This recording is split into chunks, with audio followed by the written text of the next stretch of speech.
Conferencia Bienestar y Aprendizaje con la Naturaleza. Invitada especial, Heike Freire, docente, investigadora, asesora y ponente internacional. Imparte conferencias, cursos y talleres por todo el mundo desde hace 30 años. Experta en infancia e innovación educativa. Sus investigaciones sobre las relaciones entre salud, bienestar y aprendizaje en la naturaleza la han convertido en un referente internacional de la pedagogía verde. Al finalizar su intervención nos acompañará Alberto José Rocha Bello, estudiante de Educación al Aire Libre y Ambiental de la Universidad de La Trobe en Australia, como comentarista.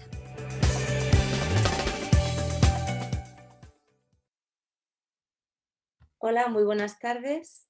Soy Eike Freire y quería agradecer a la Fundación Santillana y a Socajas por haberme invitado a esta breve presentación de la pedagogía verde, una breve introducción a la pedagogía verde pensada para educadores y educadoras y que voy a realizaros a continuación.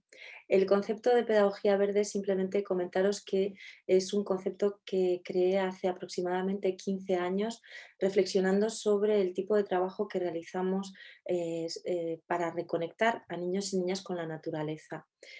La idea de pedagogía verde se me ocurrió inspirándome en varios autores que han hablado de los colores de la pedagogía, porque como bien sabéis, educadores y educadoras, de alguna manera toda pedagogía contiene un cierto ideal, se plantea llevar el mundo a alguna parte. Aquella frase famosa que se decía: qué mundo vamos a dejar a nuestros hijos, pero también qué hijos, qué niños y niñas vamos a dejar para este mundo.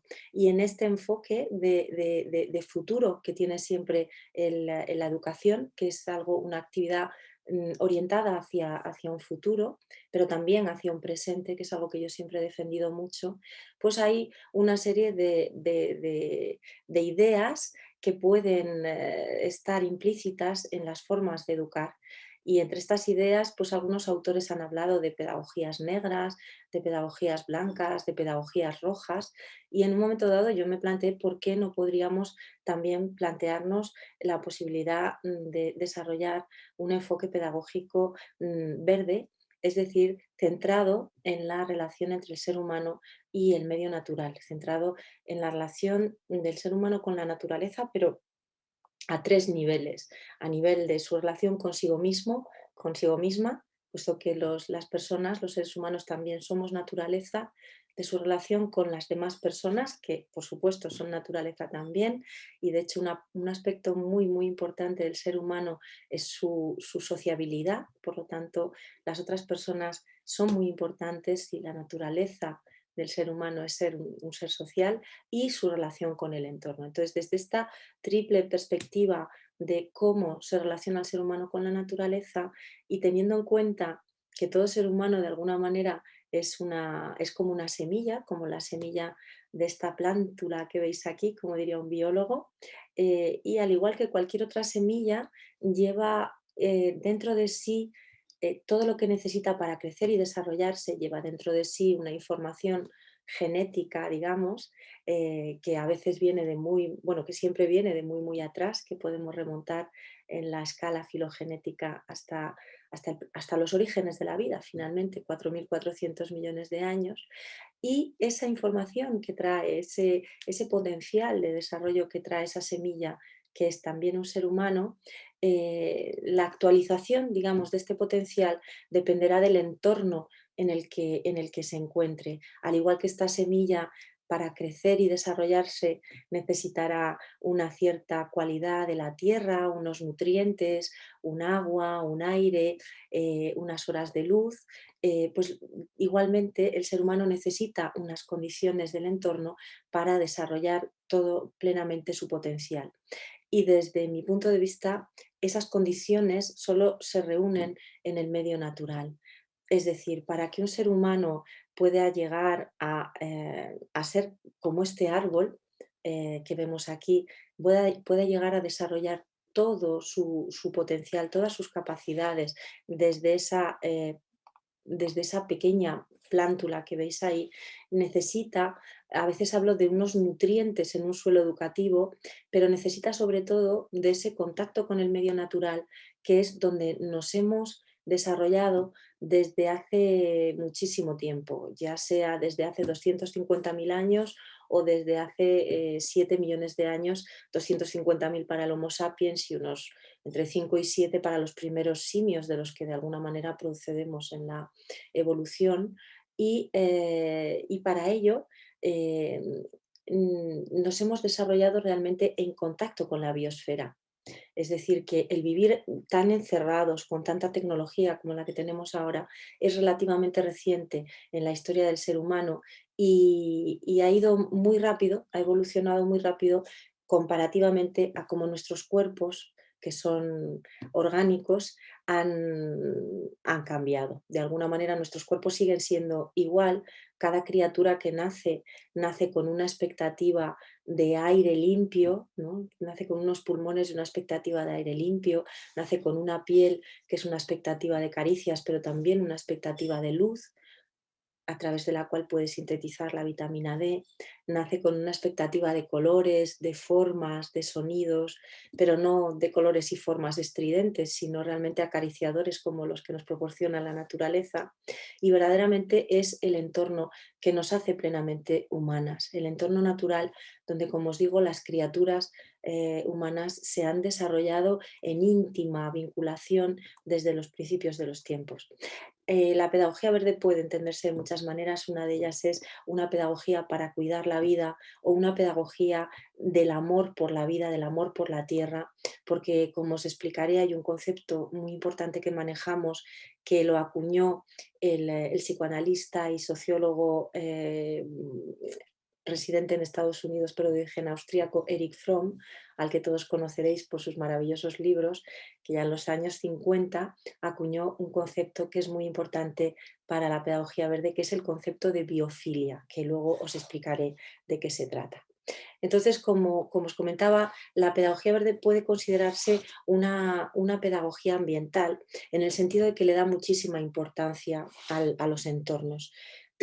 Consideramos que para que un niño o una niña se desarrolle en su pleno potencial, esto depende de los nutrientes que existen en su entorno educativo. Y este entorno, en realidad, en el caso de un ser humano, no es como es un ser que se mueve, a diferencia del árbol, que de alguna manera está quieto y lo que se mueve es su entorno, pero en el ser humano el entorno, hay muchos tipos de entorno, podemos clasificar los entornos de muchas maneras y se pueden dividir en muchas categorías de entornos. Tenemos entornos familiares, entornos urbanos, entornos escolares, ¿verdad? Y también podemos dividirlos según el tipo de nutrientes, digamos, el que sean entornos favorables a ese desarrollo o entornos desfavorables. Y en este sentido, podemos dividirlos en entornos como este, ¿sí? Que yo calificaría de tóxicos, en el sentido de que en este tipo de entorno el niño, la niña, la criatura no puede satisfacer sus necesidades fundamentales. Necesidades fundamentales que pueden ser de tipo físico, como por ejemplo respirar, pero también de tipo psíquico o psicomotor, simplemente, por ejemplo, es un entorno con tantos peligros, con tantos coches, que estos niños y niñas no pueden desarrollar su motricidad, su psicomotricidad libremente, no pueden explorar libremente el entorno y tienen que ir en una fila para poder estar, para protegerse, ¿no? De un entorno que en el fondo tiene muchísimos peligros, peligros que no es lo mismo que riesgos y que de alguna manera lleva al hecho de que estos niños y niñas no pueden satisfacer sus necesidades en un entorno como este, por eso lo considero tóxico. Este entorno, por ejemplo, podría considerarse saludable en el sentido tanto físico como psíquico, es decir, que es un entorno en el que esta niña puede respirar libremente aire puro y el oxígeno que necesita para sus células, pero también puede moverse libremente, tiene luz natural, fijaos, la luz natural que es esencial para la maduración del ojo. Esto os lo puede decir cualquier oftalmólogo, que el ojo no madura correctamente con luz artificial, necesita luz natural, pero también puede realizar cualquier actividad que le guste, se siente protegida a la sombra de este árbol, etcétera, etcétera. Entonces, este entorno lo podríamos calificar de saludable. Hay una serie de entornos que voy a enseñaros ahora y que voy a pediros que califiquéis vosotras interiormente de tóxico saludable, a ver qué os parece, y empezando por este entorno. Me gustaría que os preguntarais si este tipo de entorno para niños y niñas lo consideráis tóxico o saludable. Yo os dejo un segundo para pensar. Supongo que ya la habéis calificado y puedo deciros que desde mi punto de vista un entorno como este sería tóxico para los niños y niñas por diversas razones. Entre ellas, por ejemplo, el tipo de suelo que os estoy mostrando, que es un suelo de caucho, es un suelo que tiene toxicidad, tiene algunos elementos que no son del todo favorables para los niños y niñas. Si, por ejemplo, se caen, se hacen una herida, hay sustancias tóxicas que pueden penetrar en su sangre y no es el más adecuado. Tampoco es lo más adecuado en entornos llenos de plástico como este que veis aquí. Primero, por varias razones. Primero, porque el plástico también contiene toxicidad y esto lo sabemos. Habría que ver de qué tipo de plástico estamos hablando, pero en general todos los plásticos, si los niños lo chupan, lo tocan, al sol, por ejemplo, sueltan algún tipo de sustancias que son tóxicas también, pero también, por ejemplo, por los colores. Se trata de unos colores muy chillones que no benefician al sistema sensorial de niños y niñas, que no necesita estímulos fuertes, sino todo lo contrario, necesita estímulos muy suaves.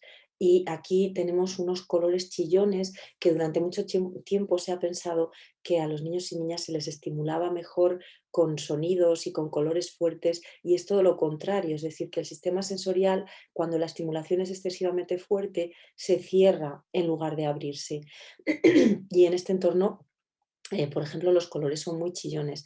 Tampoco es interesante el plástico desde el punto de vista táctil. Tocas cualquier superficie de este tipo de juguetes y no contiene ninguna información, es una superficie lisa. En cambio, cualquier elemento de la naturaleza, una hoja, la corteza de un árbol, una piedra, contiene información sensorial a nivel táctil muchísimo más rica que esta superficie. Pero, por ejemplo, también, si veis el suelo, es completamente plano. Se ha hecho así seguramente para evitar que las maestras tengan que estar preocupadas por si los niños se caen, pero la realidad es que un niño y una niña necesita, para desarrollar su motricidad, para hacer madurar su sistema vestibular, que es el responsable del equilibrio, necesita superficies que no sean planas, sino que tengan algún tipo de desniveles, y de esta manera trabaja su motricidad y, como os decía, contribuye a madurar su sistema vestibular, que está en el oído interno y que tiene que ver digamos, con sentidos internos como la propiocepción, el equilibrio, etcétera. Entonces, como os decía, para mí, podríamos discutirlo evidentemente, pero desde mi punto de vista un entorno como este sería tóxico.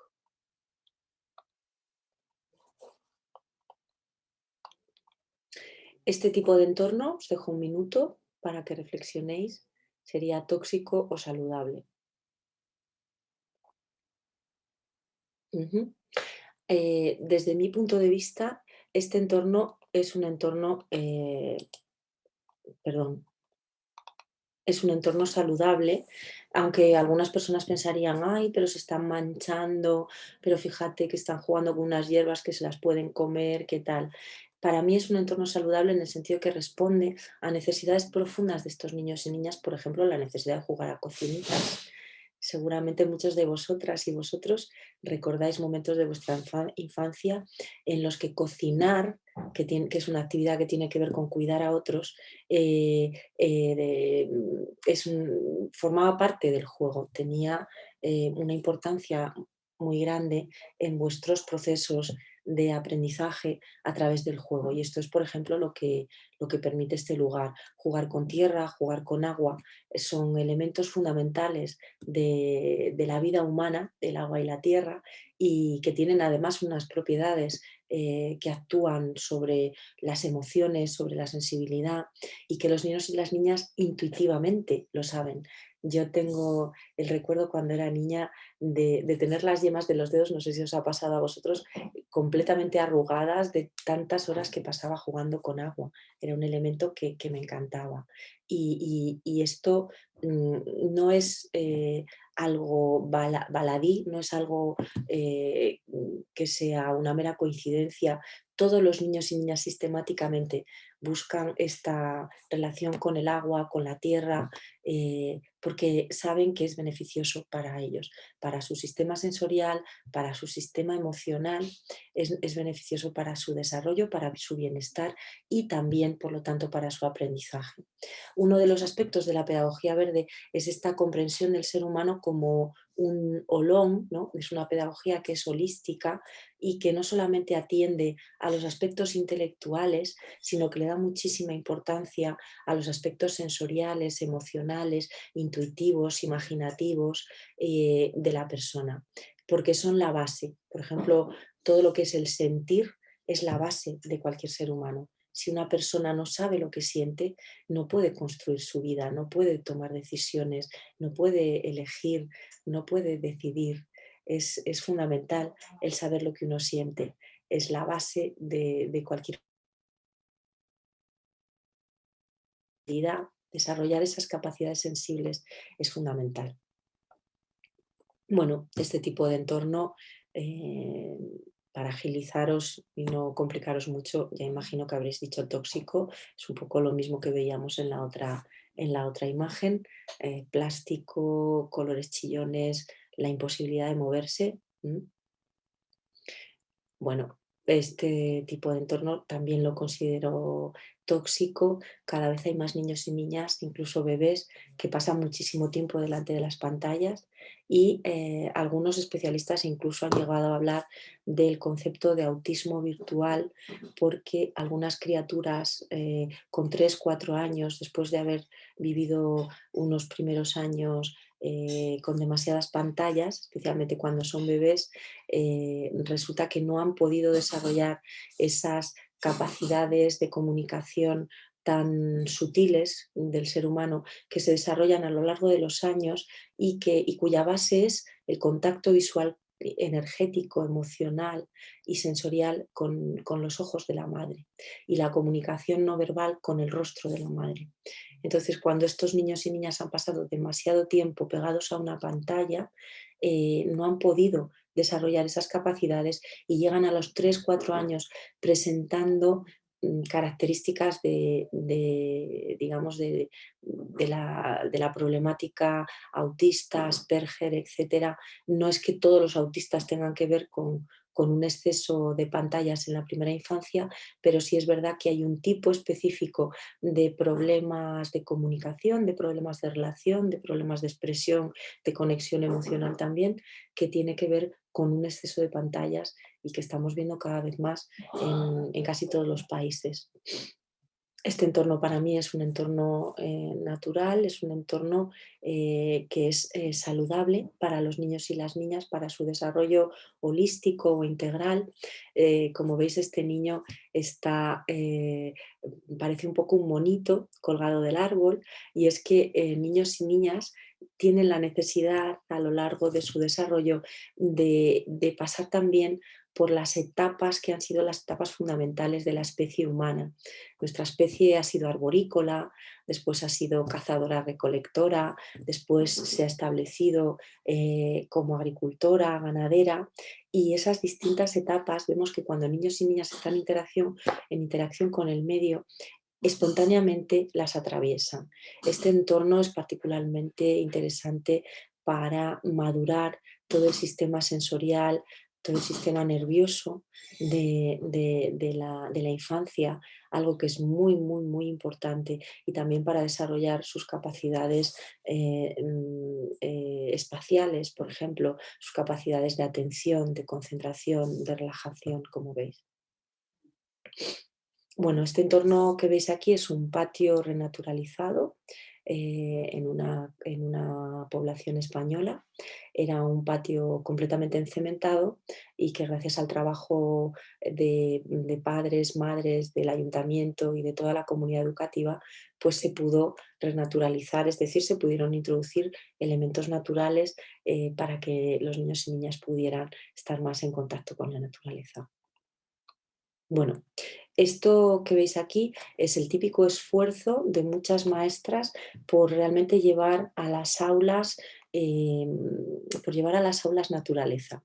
Algunas hasta las he visto llevar bolsas de tierra, otras veces he visto cómo creaban un iglú con diferentes elementos para que los niños y las niñas pudieran sentir el frío, la diferencia entre el frío y el calor. Bueno, aquí veis una maestra que ha intentado recrear el fondo del mar. Bueno, para mí este entorno no sería un entorno adecuado porque, como veis, está lleno de estímulos y tiene bastante colorido, chillón, etcétera. Pero se ve que esta maestra sabe que los niños y niñas están motivados principalmente por la naturaleza, les interesan sobre todo los bichitos, las plantas, los animales grandes y pequeños, las estrellas, bueno, pues todo tipo de seres vivos. El niño y la niña necesita esa conexión con lo vivo, es algo que le motiva profundamente, ¿no? Entonces, bueno, pues la mayor parte de las maestras saben esto y hacen todo lo posible por llevar esto a sus aulas. Lo que nosotros proponemos es que las maestras salgan al entorno natural con los niños y las niñas, en lugar de llevar el entorno natural dentro, que también es posible, ¿eh? Tenemos muchas maestras que trabajan dentro con elementos de la naturaleza, con semillas, con palitos, con piedrecitas, con conchitas, y los niños y niñas tienen rincones de materiales con los que pueden trabajar y pueden hacer creaciones de todo tipo o aprender diferentes disciplinas como las matemáticas o la geografía o por supuesto la biología, el conocimiento del medio. Y esto es muy, muy importante para la infancia. Bueno, a veces es difícil evaluar los entornos. Como veis, en este entorno hay dimensiones, por eso a veces los entornos los llamamos ambientes, eh, porque no solamente están las dimensiones físicas. Por ejemplo, desde el punto de vista físico, este entorno podría no ser muy interesante para niños y niñas porque a veces es difícil evaluar los entornos eh, utilizando todos los aspectos de los entornos. Por eso muchas veces en lugar de entorno, que parece que se refiere más a los aspectos físicos, por ejemplo, en este espacio tenemos sillas, tenemos mesas, tenemos una serie de material didáctico, como son bolígrafos, rotuladores, hojas, tenemos una determinada disposición del mobiliario, tenemos una maestra. Bueno, esos serían los aspectos físicos, ¿no? Algunos de los aspectos físicos, tenemos una pizarra, pero también hay aspectos, digamos, psicológicos y sociales, es decir, cómo funciona este espacio. Por eso, a veces, en lugar de utilizar la palabra entorno, nos referimos a los ambientes educativos, porque con esta palabra de ambiente traducimos también, hablamos también de las cualidades psicológicas y sociales que tiene ese entorno para niños y niñas. Entonces, es difícil decir si este entorno en concreto es tóxico o saludable, porque depende mucho de la relación que tenga la maestra con niños y niñas y de las posibilidades de interacción también que tengan entre ellos, niños y niñas. Cómo son las normas, cómo son los valores. ¿Es este un momento de la clase simplemente o son muchas horas seguidas de este tipo de estructura, ¿no? Entonces es difícil a veces valorar, pero sí que podemos decir que desde el punto de vista meramente físico, la disposición de la clase no parece favorecer el movimiento Y esto es una necesidad esencial de la infancia. Es una necesidad tan importante como comer o dormir, que sin embargo muchas veces no se tiene en cuenta y es fundamental para el desarrollo físico, para el desarrollo psicológico también. Es decir, que es a través del movimiento, por ejemplo, como niños y niñas desarrollan la inteligencia espacial, una inteligencia espacial que es fundamental para el aprendizaje de las matemáticas, de la geometría, y ese aprendizaje se realiza a través del movimiento del cuerpo, del descubrimiento de la relación del cuerpo con el espacio. Tampoco favorece mucho las interacciones entre niños y niñas cuando estábamos comentando esa importancia de la sociabilidad del ser humano y que es un animal social y por lo tanto niños y niñas necesitan poder interactuar unos con otros al mismo tiempo que aprenden. Y esto es muy posible porque siempre puedes organizar dinámicas más participativas en las que los niños y las niñas, no solo espontáneamente como veis aquí, que seguramente están hablando entre ellos, sino de manera organizada puedan ayudarse unos a otros y trabajar las tareas escolares de una manera más participativa. Necesitaríamos más información, pero comentaros esto, ¿no? Que siempre en base a las necesidades de los niños y las niñas podemos determinar si un entorno es favorable o desfavorable para su desarrollo global, digamos, para su desarrollo físico, psicológico, social y su aprendizaje. Y podemos mejorarlo y enriquecerlo probando diferentes cosas. Yo siempre digo que la tarea del educador, de la educadora, aunque muchas personas consideren que la educación puede llegar a ser científica, para mí la educación se parece más a un arte. Una maestra, un maestro es en realidad es un creador, es un artista. La educación es una creación en acto, como decía Lorca. Tiene mucho que ver con la tarea del bailarín o del cantante, es decir, que al mismo tiempo que estás haciendo ese trabajo, lo estás creando con la persona a la que va destinado, que es el niño o la niña. Y en ese sentido, las mejores maestras para mí, unas de las mejores maestras, una característica es que experimentan, prueban cosas, ¿no? Y siempre quieren mejorar en su trabajo. No se conforman con hacerlo siempre de la misma manera. Observan mucho todo lo que hacen, observan a los niños y siempre quieren mejorar, ¿no? Y esa mejora siempre es hacia más bienestar, hacia mejor expresión y mejor desarrollo de todo el potencial. Bueno, este entorno para mí es un entorno saludable, pero como puedo contaros, en algunos casos, en algunas escuelas aquí en Europa hemos puesto gallineros o hemos llevado conejeras y algunos inspectores nos han hecho quitarlas porque consideran que no cumplen la normativa de seguridad e higiene. Para nosotras es absurdo. Los niños y las niñas se benefician muchísimo de la relación con los animales. Es algo que les ayuda a superar su vergüenza, entre comillas, por ser pequeños, por ser vulnerables y sobre todo por ser dependientes. Es decir, que un niño y una niña es un ser que se caracteriza mucho por su dependencia, está en periodo de crecimiento y por lo tanto depende de los adultos, pero es precisamente en el fondo de ese periodo de dependencia cuando necesita más el sentir que algún día podrá ser mayor y podrá ser independiente y podrá tener autonomía. Y esa autonomía, por ejemplo, se desarrolla en lo más profundo de la dependencia, entre comillas, ¿no? Del adulto. Yo lo llamo a veces semillas, semillas de autonomía, y una de estas semillas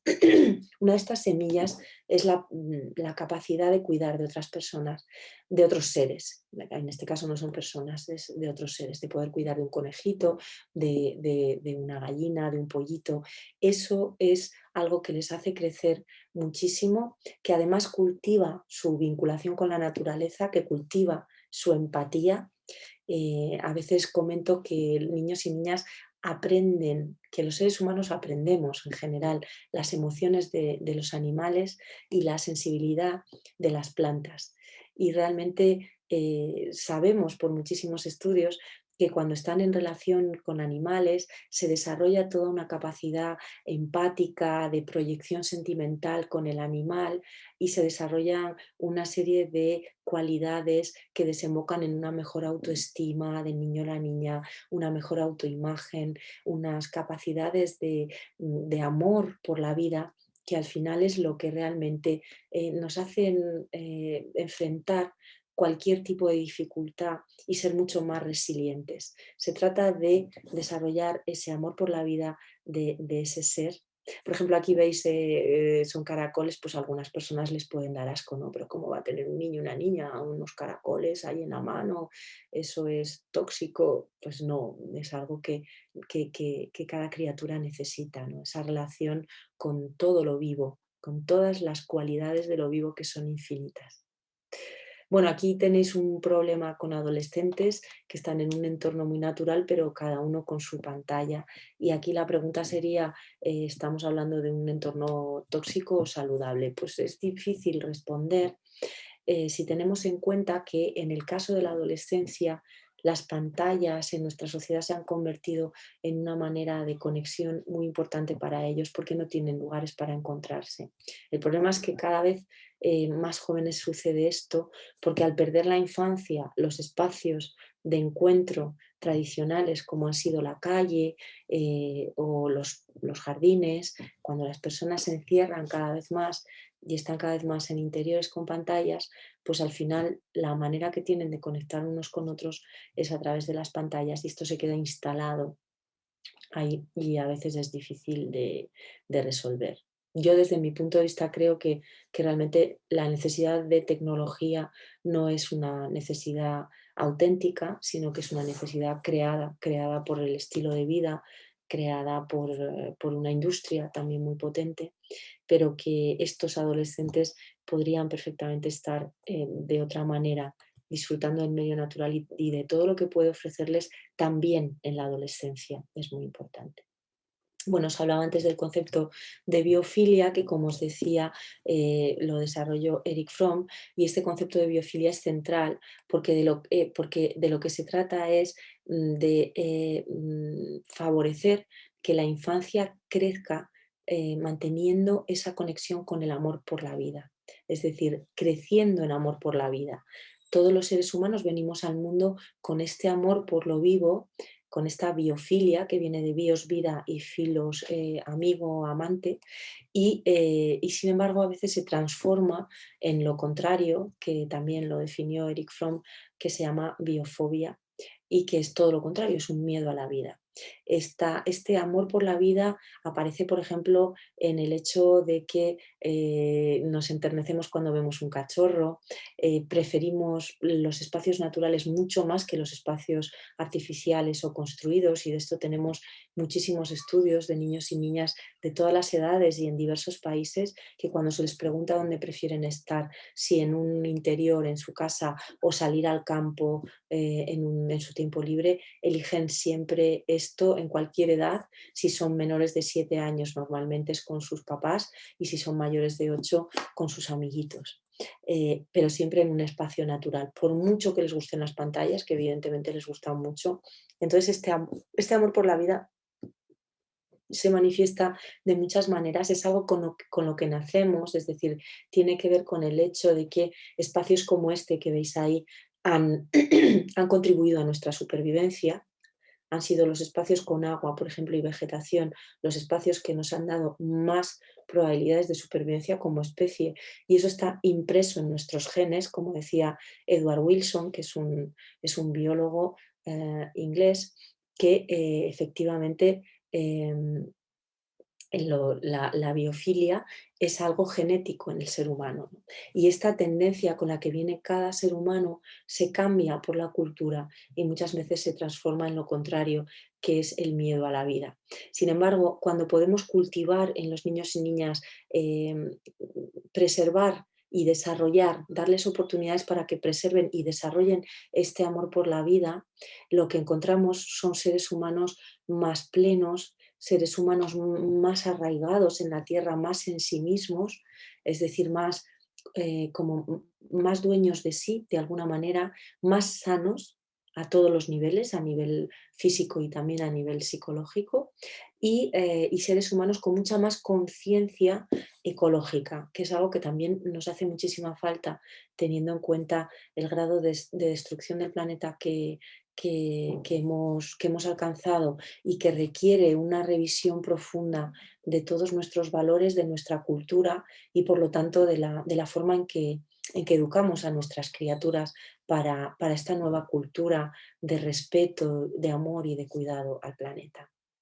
Todo esto que os digo es realmente resultados de investigaciones que existen, investigaciones de psicología ambiental, de antropología, que demuestran que muchas horas pasadas en un espacio natural, acompañadas de un adulto o una adulta que realmente ama la tierra también y que les transmite este amor, como decía Paulo Freire, no, la única manera de enseñar a amar es amando, el amor es la transformación definitiva y que les transmite este amor porque ama también. Y esta es la garantía de personas que serán más plenas, más saludables, que tendrán una vida más plena y que además serán mucho más sensibles al planeta Tierra e incluso se implicarán activamente para defenderlo, para proteger sus dones. Bueno, este esquema es para explicaros un poco toda la problemática del déficit de naturaleza, que es un concepto que definió el periodista americano Richard Louv. Y bueno, son estudios que se han hecho en los últimos 50 años y que demuestran que el tiempo que los niños y niñas de hoy pasan en espacios naturales se ha reducido drásticamente en los últimos 50 años. Y esto es muy grave para su desarrollo. Por lo tanto, como la escuela que veis aquí ocupa una parte muy importante de su tiempo, es fundamental que se adapte a las necesidades de los niños y niñas de hoy. Es decir, que las escuelas de antes se dirigían a niños y niñas que pasaban mucho tiempo al aire libre y por lo tanto lo que les enseñaban es un juego más, es un espacio más disciplinado, ¿no? Un espacio más ordenado, más organizado, mientras que ahora estamos justo en la situación inversa, tenemos unos niños excesivamente adultizados, excesivamente organizados, excesivamente limpios, excesivamente y lo que necesitan justamente, yo a veces digo, es asilvestrarse, ¿no? Estar mucho más afuera en contacto con la naturaleza. Esto es lo que, si veis aquí, la diferencia que os estoy comentando, ¿no? Entre lo que eran los niños aquí o en muchos lugares de Europa y seguramente también de América en los años 50, por ejemplo, o 40, y lo que son los niños y niñas de hoy, ¿no? Entonces está como invertida y de alguna manera la escuela necesita adaptarse a las necesidades de la infancia. Es fundamental que la escuela las tome en cuenta. Bueno, es el déficit de naturaleza provoca toda una serie de trastornos. Es una hipótesis, pero que se ha comprobado en algunos casos. Os hablaba antes, por ejemplo, de la miopía. Cada vez tenemos más niños y niñas con problemas de miopía y esto tiene que ver con un exceso de horas, aparte de en espacios cerrados que efectivamente no te permiten enfocar de lejos, pero también y sobre todo con luz artificial que no permite madurar el cristalino del ojo, ¿vale? Otro tipo de trastornos, problemas de alergias, problemas de obesidad por mala alimentación y por sedentarismo, depresiones, problemas de comportamiento, problemas de hiperactividad, problemas problemas de comportamiento, problemas de atención, o sea, muchísimos problemas que están relacionados directa o indirectamente con esta falta de contacto con la naturaleza, con el hecho de que pasan demasiadas horas en interiores y los espacios interiores no son los más adecuados para la infancia. Bueno, toda esta problemática tiene que ver con una cultura que vive de espaldas a la naturaleza, que se ha construido como si el ser humano fuera lo contrario de la naturaleza y sobre una serie de dicotomías como campo-ciudad, mente-cuerpo, humano-animal, que en el fondo son falsas dicotomías y que nos cortan de una parte fundamental de nosotras mismas. El ser humano es un ser, como veis aquí, que tiene un aspecto, una parte de naturaleza y una parte muy importante de cultura. El problema es que esa cultura y esa naturaleza, la cultura tiene que estar de alguna manera armonizada con la naturaleza humana y debería estar en continuidad, situarse en continuidad, no en oposición.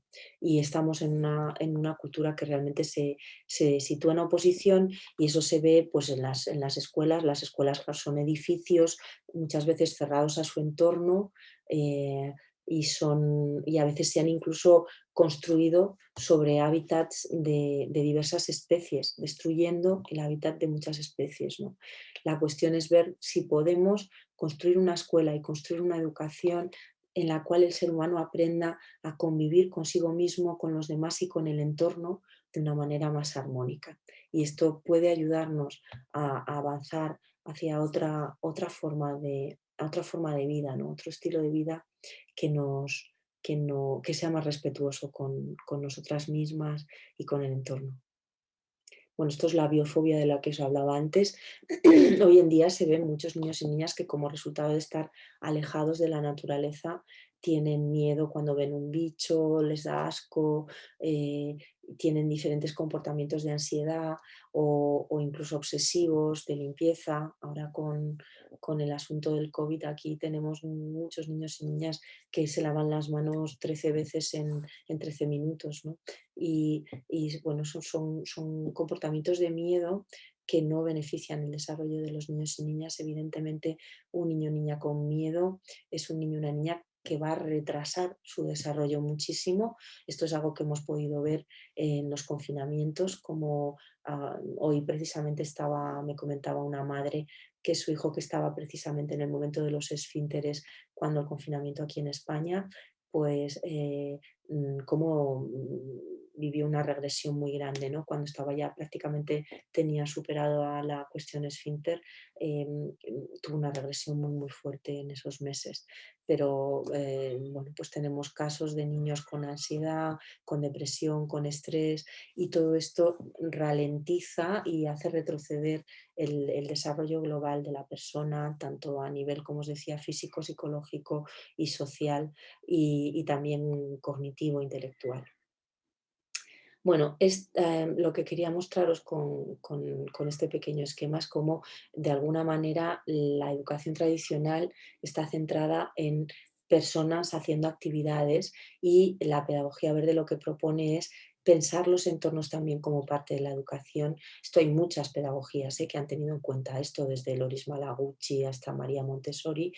La diferencia aquí es que nuestro entorno, el entorno que consideramos, es el entorno natural.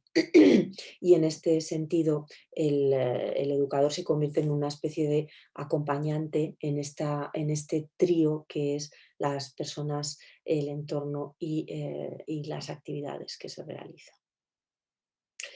Aquí os he hecho una pequeña síntesis de todos los beneficios de todos los beneficios del contacto con la naturaleza, tanto a nivel emocional como de salud, como de habilidades sociales, de creatividad y cognitivas. Por ejemplo, a nivel del desarrollo físico, sabemos que los niños y niñas que pasan más tiempo al aire libre tienen un mejor desarrollo físico, más saludable, un mejor desarrollo motor y sensorial. Por ejemplo, a nivel del desarrollo físico suelen estar enfermos con menos frecuencia, tienen menos alergias, tienen menos problemas de asma, menos problemas de miopía, tienen menos problemas de todos estos que yo os planteaba que podrían ser un déficit de naturaleza a nivel físico y psíquico. En lo que respecta a su desarrollo emocional, los niños y niñas que están más en contacto con el medio natural pueden regular mucho mejor sus emociones, pasan menos estrés y muestran mayor capacidad de adaptación a ese nivel. Si, por ejemplo, tienen problemas, algún tipo de, de situación traumática, que es algo muy habitual hoy en día, porque un pequeño trauma puede ser la pérdida de un animal doméstico o puede ser la separación de los padres o puede ser la pérdida de un familiar, de un abuelito y están más y tienen la oportunidad de jugar más al aire libre, espontáneamente. Entonces van a poder superar esos pequeños traumas, esas dificultades con mucha más facilidad que los niños y niñas que no están en contacto con el medio natural. Y eso tiene una serie de razones. Todo esto que os estoy explicando son estudios, investigaciones de la psicología ambiental que se llevan realizando desde los años 90 y que por lo tanto tenemos ya pues unos cuantos años, casi 40 años de investigación que cada vez confirma todos estos beneficios de los que os estoy hablando.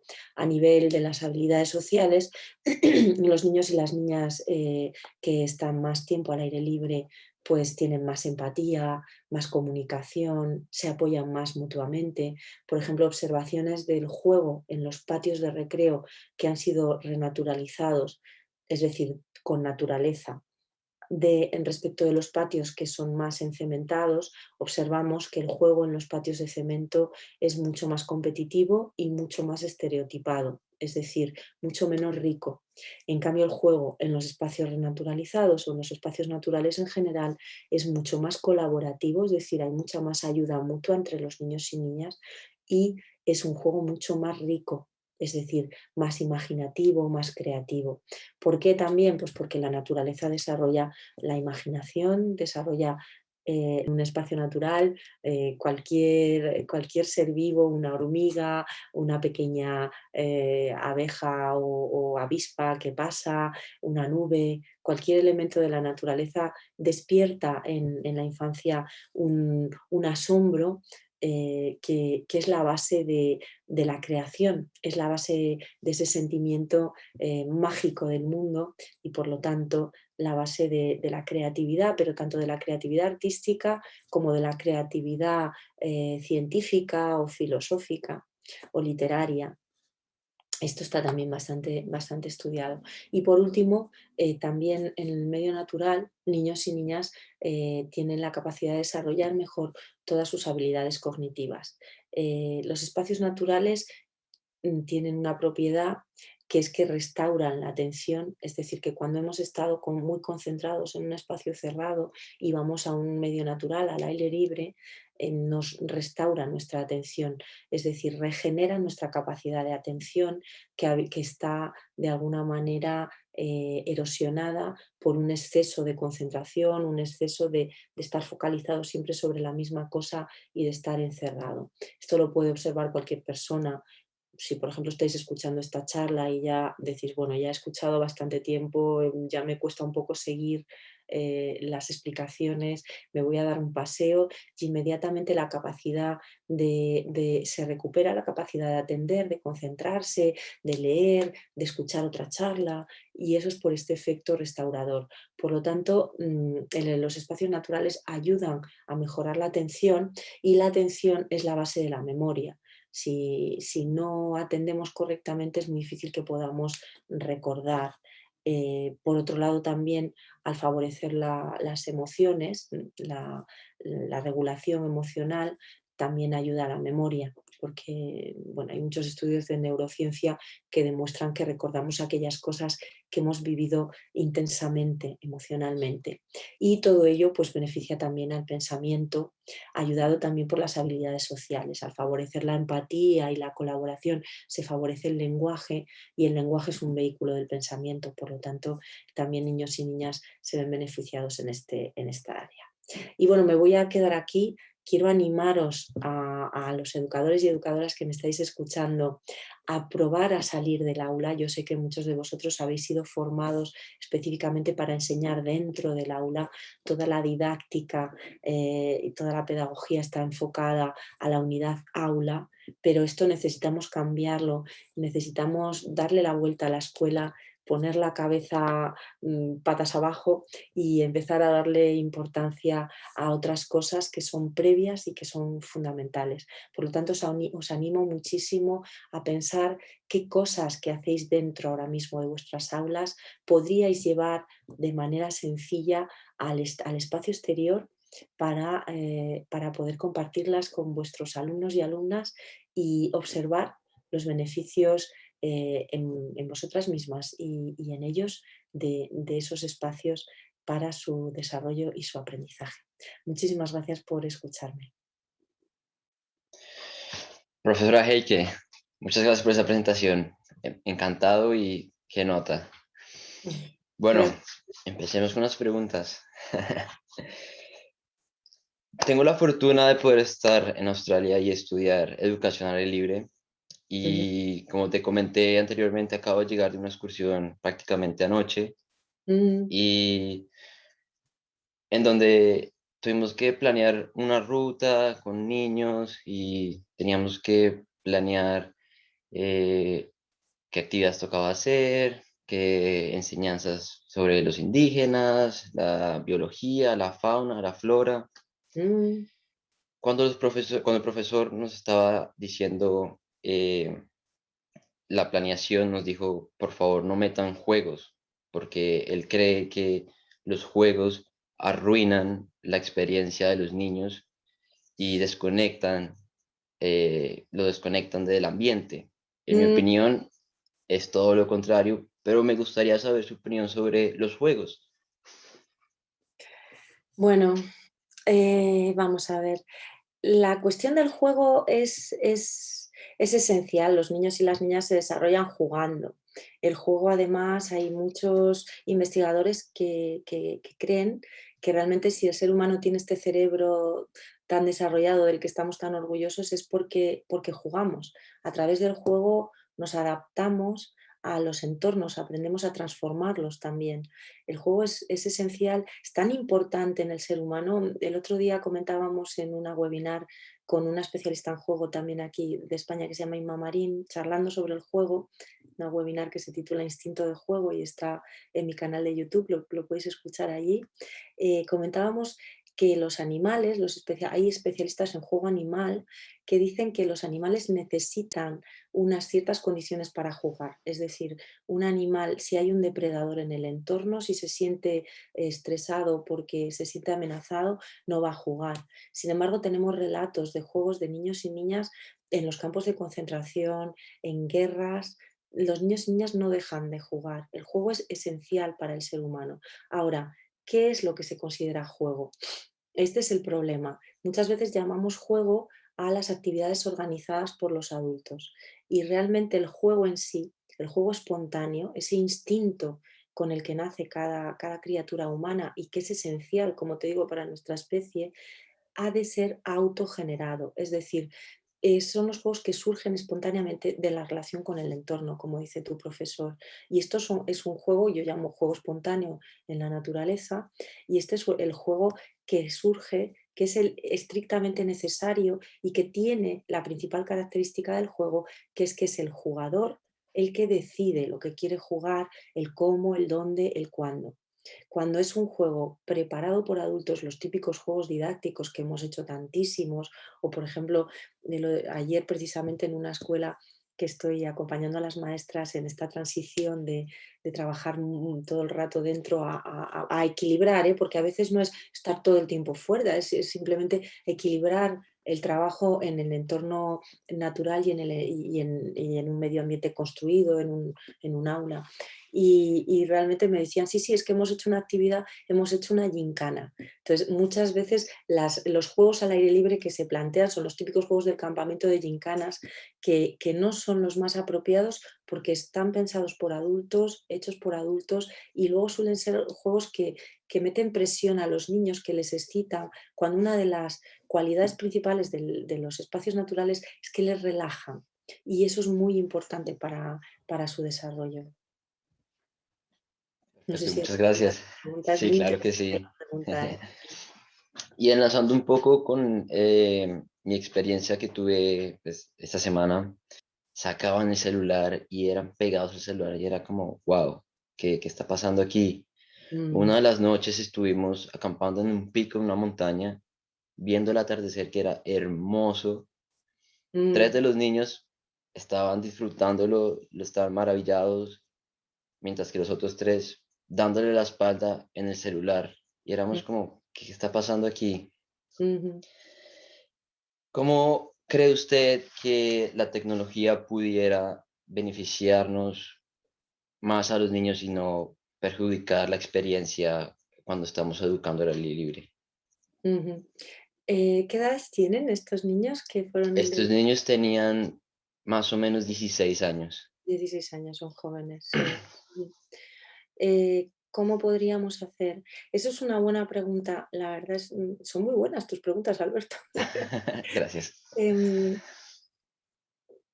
Vamos a ver. Yo creo que ya en adolescentes es complicado porque como te decía antes, realmente las tecnologías se han convertido en parte de la vida de los adolescentes, es donde se encuentran, es como se encuentran, ellos conocen cosas que nosotros ni imaginamos ni podemos comprender y han creado un mundo ahí, en ese mundo virtual, ¿no? Entonces, realmente que no puedan interaccionar es muy delicado porque hay un aspecto que tiene que ver con sus necesidades de desarrollo a nivel adolescente. Pero es verdad, por otro lado, que hay muchos niños y niñas de esas edades que tienen problemas de adicción a la tecnología.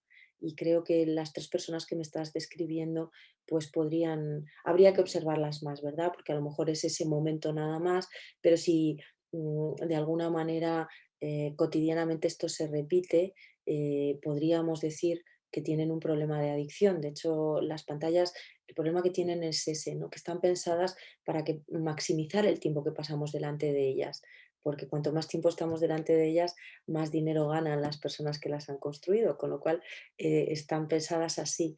Tenemos muchas criaturas que están muy, muy adictas. Entonces, cuando un niño o una niña tiene adicción a las pantallas, hay muchas posibilidades de trabajar esto, tanto en la familia como fuera de la familia. En algunos casos se hacen ayunos completos de tiempo para intentar desengancharles completamente. En otros se hacen cosas más progresivas. Depende un poco de cada niño, cada niña, de lo que le gusta hacer, de qué se está escondiendo cuando se mete detrás de la pantalla. Porque siempre una adicción es una vía de escape, es un escape de algo. El niño puede, por ejemplo, escapar de su digamos, del miedo, la ansiedad que le produce la relación social, por ejemplo, ¿no? O puede escapar de una mala imagen que tiene de sí mismo, o puede escapar de muchas cosas. Entonces, no puedo darte unas pautas de alguna manera que sirvan para todos, pero sí comentarte que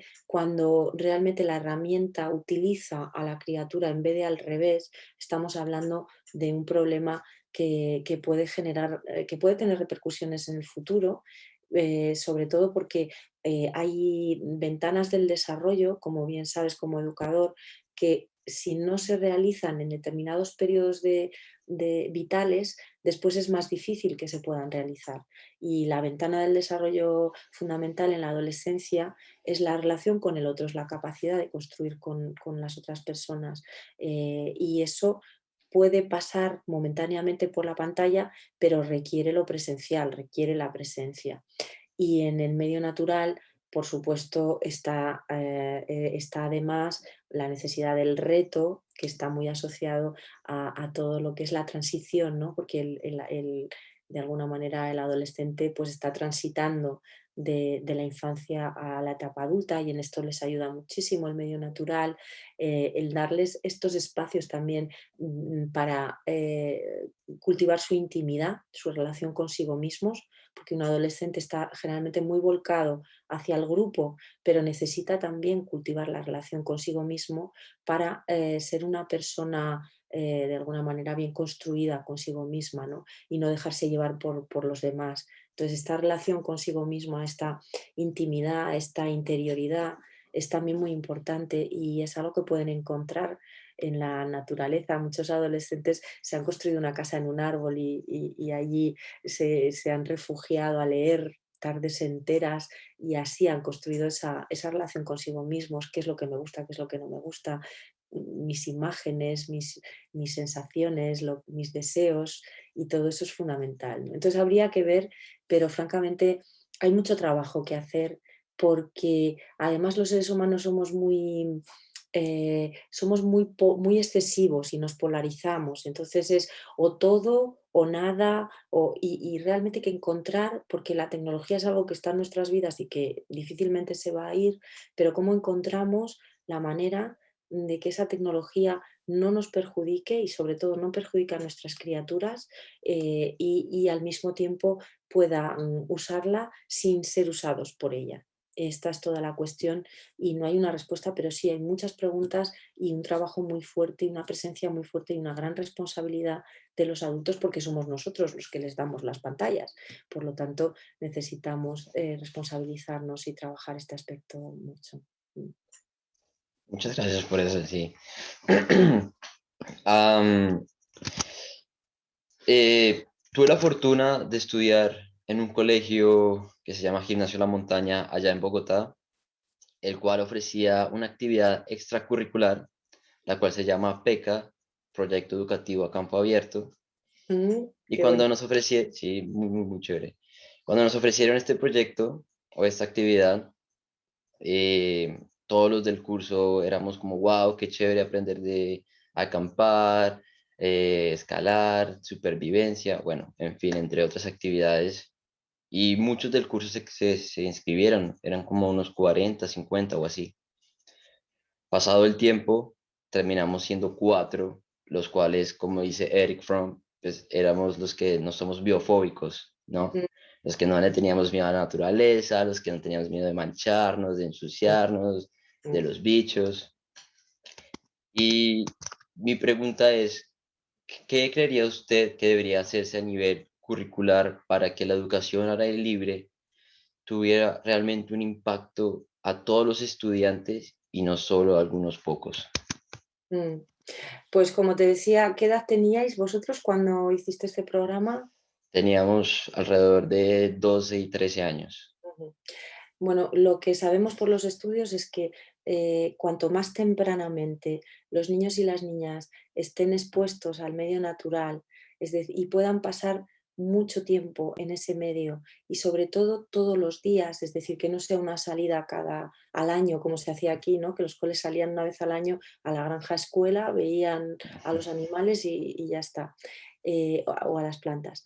Entonces, que todos los días eh, es decir, que el vínculo se construya cotidianamente. ¿Cómo aprendes tú a amar a alguien? ¿Aprendes a amar a alguien si lo ves una vez al año? No, aprendes a amar a alguien cuando le ves todos los días, cuando tienes una relación cotidiana con esa persona o con ese ser.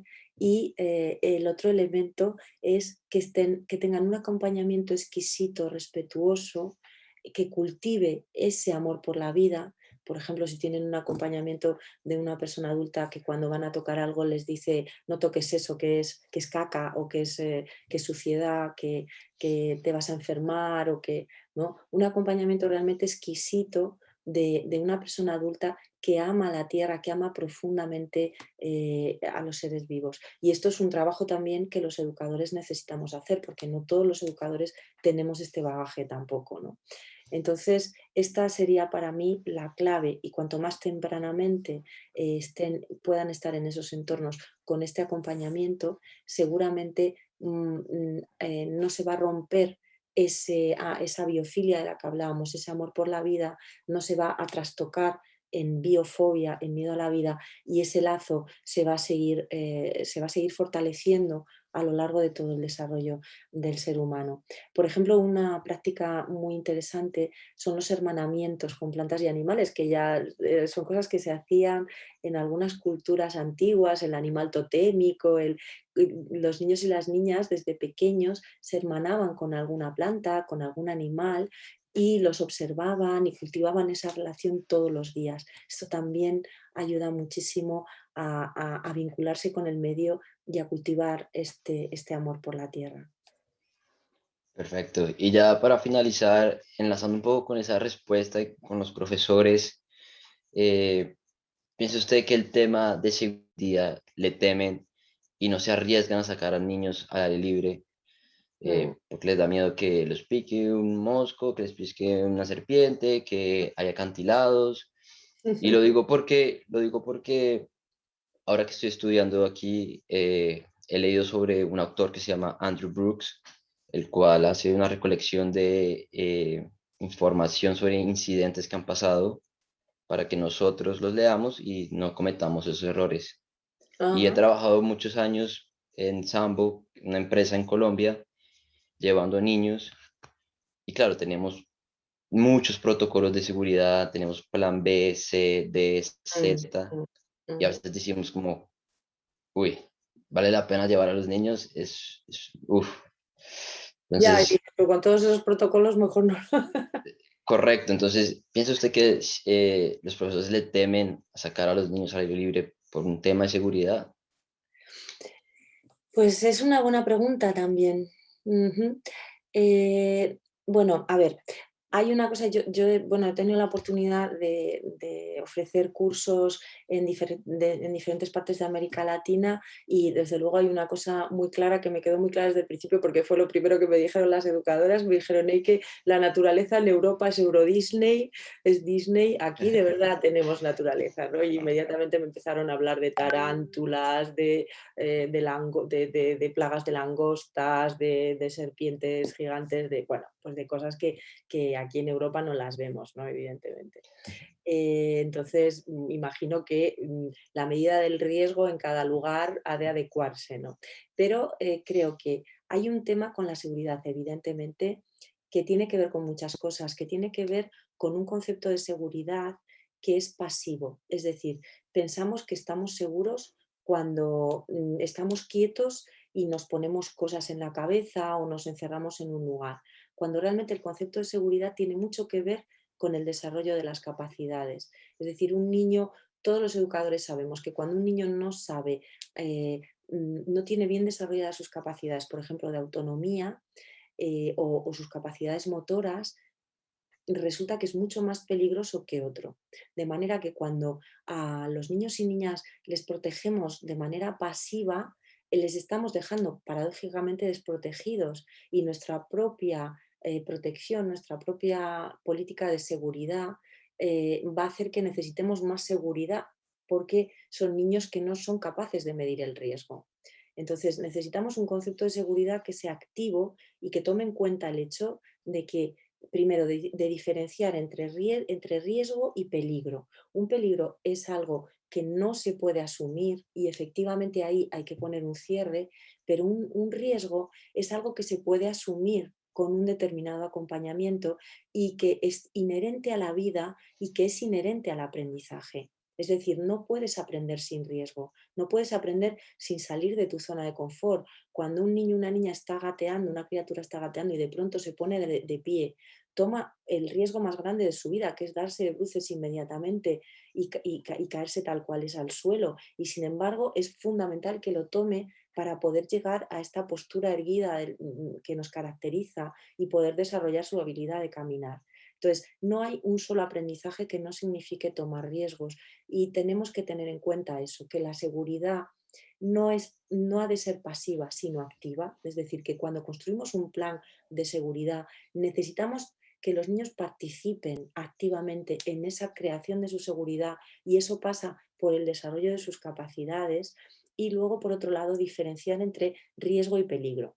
Y un tercer elemento que es qué tipo de relación necesito yo construir con el niño y la niña para que sea una relación en la que de alguna manera se educa en el riesgo y además se educa en la confianza.